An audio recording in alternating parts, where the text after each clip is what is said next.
You are now listening to the Final Whistle Sports Podcast. Here is your host, Blaine Spencer. What's going on, everybody? Welcome into the first edition of the 2022 version of the Final Whistle Sports Podcast. I am back. It's your host, Blaine Spencer. I hope you guys have had a happy new year, a happy holidays, and I hope you guys have been able to take a little bit of time to kick back, relax a little bit, spend some time with your family, some friends, and get ready to start back up again with 2022.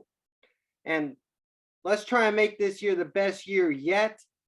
I got some great content in the works. We got interviews. We got some potential stories. We got some information that we found out. Some great things that are going to be potentially leading into 2022.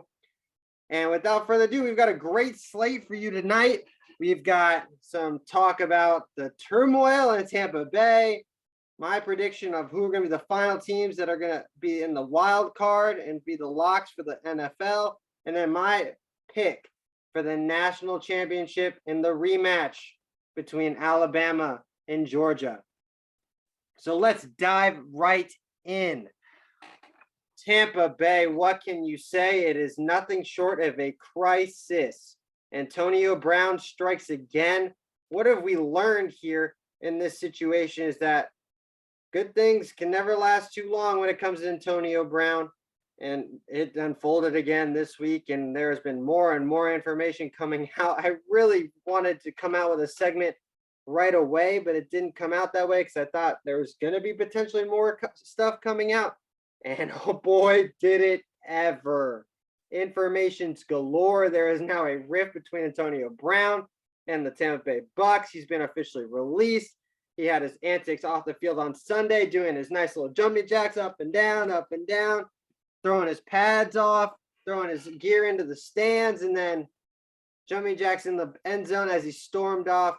But potentially there was more to that, and just instead of just a mental breakdown, which we thought was unfolding that took place, but potentially an injury with a broken foot that he said has been looked at by a doctor, that he's released in a statement, and that the team was trying to force him to play injured when his body was telling them that he could not go any longer. What have we learned here? Bruce Arians, Antonio Brown, Tom Brady. Let's see here. Let's try and unpack this for a second.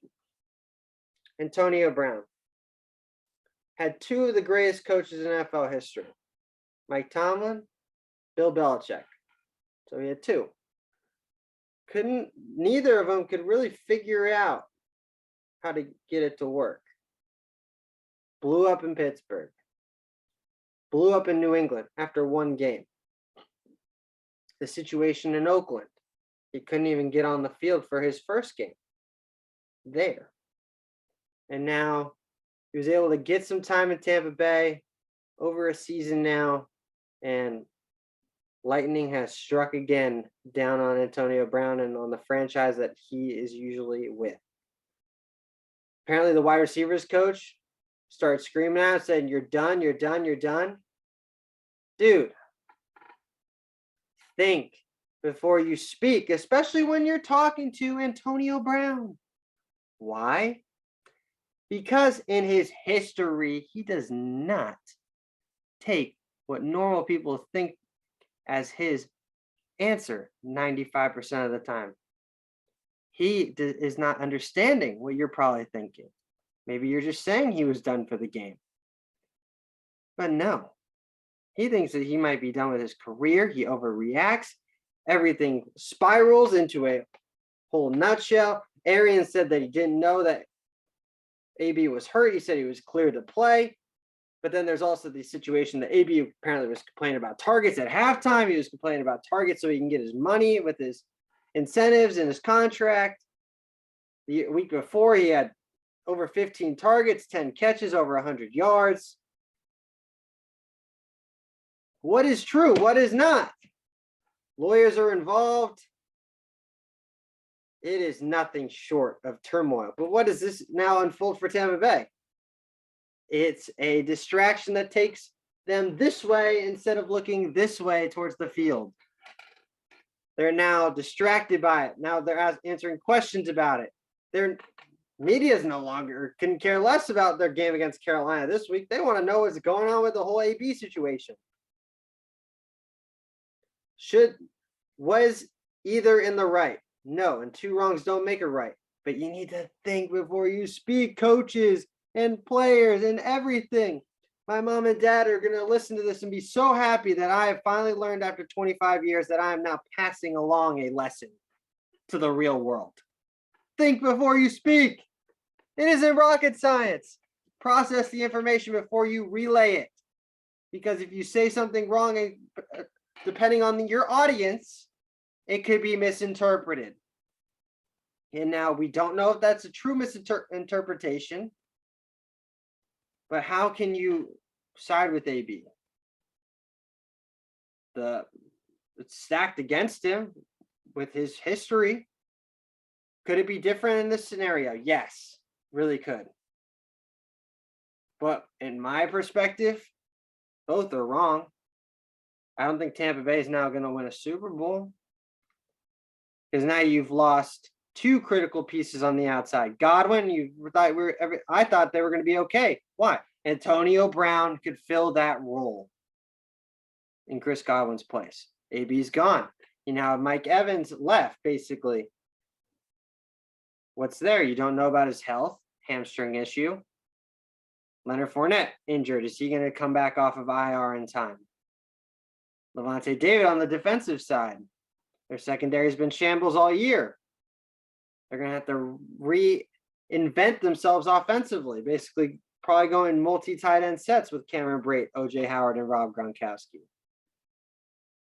Will I write them off? No, because they have someone called Tom Brady, the greatest of all time, at the quarterback position under center. So I will never write them off. Do I think they will win the Super Bowl, though? No. I think it's done. Their ship has sailed. And you get that because the Tampa Bay Buccaneers. A little pun there. Probably not a good one. We'll keep going in that respect. But back to the situation at hand. Antonio Brown, in my opinion, will most likely be done in the NFL.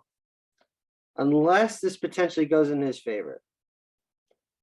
I will give him a 10% chance maybe to get back in if it does go in his favor. But there's just too much baggage for him to be able to continue and have teams take chances on him over and over. Tom Brady took two on him, one in New England and one in Tampa. He needs to be treated differently. You need to understand that. The man is probably one of the best ever to do it at his position. But just the way his mentality, his attitude, how he reacts to certain things, you can't be saying certain things like you're effing done. It's just not how he's going to react in the correct way. If he just sat on the bench and didn't just sat there the whole time and pouted, we wouldn't be talking about it. But because he decided to do jumping jacks on his way out of the stadium and threw a temper tantrum basically as he was leaving, it's all we're talking about. Where's the fine line? Antonio Brown. It's there. Your history's there. History repeated itself once again. And I think this time it's going to cost him. I don't think he's getting that fifth or sixth chance that he so covets. But you never know. Because in the NFL, talent usually supersedes all the baggage that you're carrying.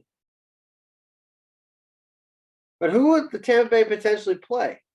Could be Philadelphia. Philadelphia's in. Could be San Francisco or New Orleans. They're not in. Neither team are in there. So, and then on the AFC side, you have Pittsburgh in the mix, Colts, Chargers, Raiders. Raiders are in a win and you're in scenario on Sunday night. Colts have Jacksonville. Pittsburgh's got Baltimore. Highly doubtful that Lamar will most likely play. Just shut him down. Let the ankle heal. They're already eliminated. NFC side, Niners play the Rams down at SoFi. And New Orleans has Atlanta. really intriguing to see how these playoff seedings are going to unfold. But I'm going to give my best crack at it. Let's start on the NFC side. San Francisco. Potentially no Jimmy Garoppolo. So you have Trey Lance back there. He showed signs, but he also played the Houston Texans. And everyone shows signs against the Houston Texans. Deebo Samuel, absolute superstar. He's going to have to probably get 15 to 20 touches for them to be successful. Passing game, running game, whatever they need to do. Get that man the football. Rams, however, playing for a two seed, which could potentially allow them to what? Play their entire postseason in SoFi, especially if Green Bay slips up. Super Bowl's in SoFi. Just play a home game the entire way. So they'll come out ready to play.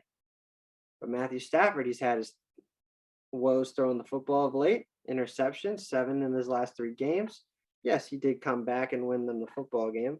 But they were in that position because he put them there. So, and then on the other hand, you have New Orleans. Taysom Hill probably be at the helm. Playing an Atlanta team that was just eliminated by Buffalo last week. Matt Ryan, will he give it a go? Will he play? Will they just sit him? Kyle Pitts, will he play? He got injured late in the first half against in the Buffalo game after he was playing extremely well. Pulled up lame as his hamstring. So, but also Atlanta can't stop a cold, especially when it comes to running the football or even in pass coverage. They are atrocious defensively. New Orleans calling card, their defense, and they just hope that their quarterbacks aren't going to mess it up. Beat Alvin Kamara. And I think New Orleans will get the job done and win their game. So it'll come down to San Francisco. You win and you're in, you lose and you're out. I think they're going to slip up. I think Trey Lance is going to show his rookie skills. Jalen Ramsey and Aaron Donald, Von Miller, they're going to eat him up. They're going to show him, hey, buddy, you played Houston. Welcome to the NFL. Niners end up losing, and the Rams win, and the Saints are in. So I've got the Saints getting the last spot in the NFC over the San Francisco 49ers. Let's look at the AFC side. A lot more teams in play here. Pittsburgh plays Baltimore. They need a win, and they need help. So what are the scenarios for Pittsburgh? They need a Colts loss, and they need to hope that the Chargers and Raiders game doesn't end in a tie. I swear on this planet Earth, if the Colts end up somehow losing and the Chargers and Raiders play and they just play lame football and it ends up being a tie, the NFL better get rid of it. There better be not a single tie allowed ever again. Even if you have to go to college rules for the regular season overtime, then you go back to traditional rules for the postseason. If a tie is the reason that keeps Pittsburgh out, it'll be an absolute crap show. I'll tell you that right now. I think Pittsburgh beats Baltimore. I don't think Lamar's going to play. I don't think Baltimore really play many of their guys. I think they'll play a lot of their younger guys, get them some reps. Big Ben, last potential game as a Steeler. They'll want to play for him. It's like they played for him on Monday night when they hosted Cleveland. There was a different energy in the Steelers with Ben pretty much saying that this is it. Pittsburgh will get their job done, but they still need help. Indianapolis. You're playing Jacksonville. And what has Jacksonville done? Indianapolis can't find a way to beat them in basically 6 or 7 years, especially when it's in Jacksonville. Haven't beaten them in 6 or 7 years. Jacksonville last year, the only win was week 1, their home opener against the Indianapolis Colts. What do I expect here? I don't expect Carson Wentz to do much. I expect them to rely heavily on Jonathan Taylor because the Jacksonville Jaguars cannot stop the run. Feed JT. He'll probably have 150 yards, 2 TDs, and he will be an absolute reckoning on the Jacksonville Jaguars. Trevor Lawrence probably throw a couple more INTs. He has really just struggled all season long. You've seen glimpses of him making throws, but he's not seeing the field right now. He's just struggling immensely. James Robinson probably will not play. It's just going to be an uphill battle for Jacksonville. I have the Colts winning easily. So that's the one spot gone already. Pittsburgh eliminated there. So what does it come down to? Sunday night, Chargers, Raiders. AFC West showdown to decide the final spot. Let's look at both teams. Chargers thought they were going to probably have this all wrapped up already. But then they laid an egg against the Texans themselves. Raiders on the other side had to win these last 2 wins, 2 game-winning drives. Derek Carr taking down the field for 2 game-winning field goals. And kudos to the Raiders, man. John Gruden situation, Henry Ruggs situation. And you put yourself in a position. Winning, you're in. Like, there's nothing more than you can say. It's just give him a hand. Bisaccia, great job, dude. You went into the line of fire. But also one thing, Derek Carr's leadership has really been on display for this team. If Derek Carr wasn't their quarterback, they're not in this position. Nobody would have been able to handle the situation as well as Derek Carr has handled these situations for the Las Vegas Raiders. His leadership has earned him. They better pay him. Give Derek Carr his money. He has earned it this year alone. And yet he's been playing well on top of that. Like, come on. Give the man his money. Then on the flip side, you have a Chargers team. Their defense is finally getting healthy again. We started to see glimpses last week of the team that you saw earlier in the year defensively, creating turnovers, getting their health back, full strength. And then offensively, the weapons galore. Herbert, Eckler, Jackson, Williams, Allen. You can go on and on. It's just going to be an offensive plethora on display.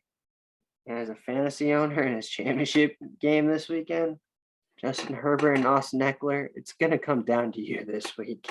So please light it up.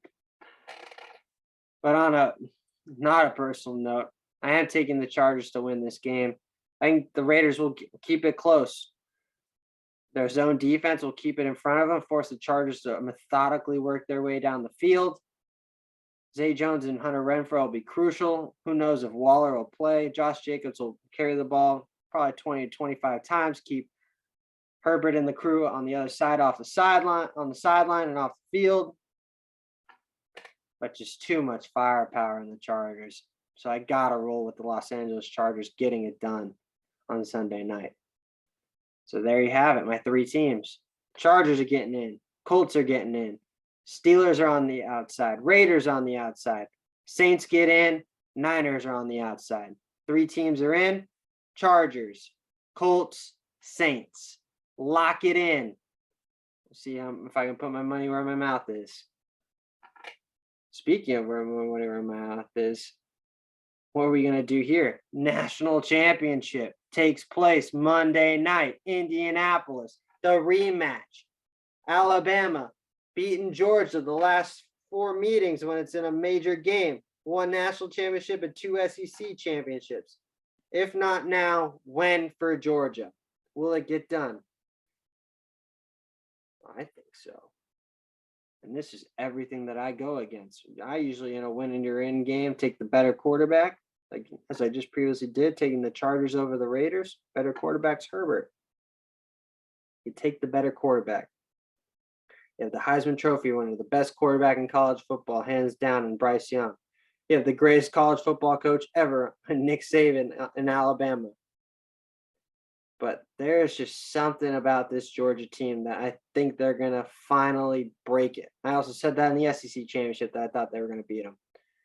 But you could tell they weren't playing with that same intensity that you had seen all year. They were kind of lackluster. They knew that they were pretty much in, win or lose. Alabama really needed to win to get in, basically. And they played like it, and they jumped on them early. Bennett made some bad throws, and that was all she wrote. But if Georgia comes out 75% of what they were in the playoff game, they're winning. Even if they show 3/4 of what they showed in the Michigan semifinal, they were dominant. Alabama, solid. Weren't dominant, but solid against Cincinnati. And all you have to do is they brought their B- game and they cruised. But A game versus A game, Georgia will win. And I think Vegas knows something. Georgia minus 2.5 point favorites. So I am going against everything I think. Georgia's got the best front seven in football, the best defense in football. Yes, Alabama has the best quarterback in football. But I think the loss of John Mechie will be a huge storyline potentially in this one. You're going to see what they're truly missing with him not out there on the football field, I think, in this game. Give me the Bulldogs. I'm going to give you a snippet. I think you're going to see JT Daniels in this game. I really do. Especially if Bennett comes out cold and they're a little lackluster in that first quarter, Kirby will pull the plug and put the kid and Daniels in because he knows he's got the better arm talent that will really stretch the Alabama defense downfield. So I think JT Daniels will play. I think Georgia will get it done. I like the Bulldogs taking down the Crimson Tide. Well, there you have it.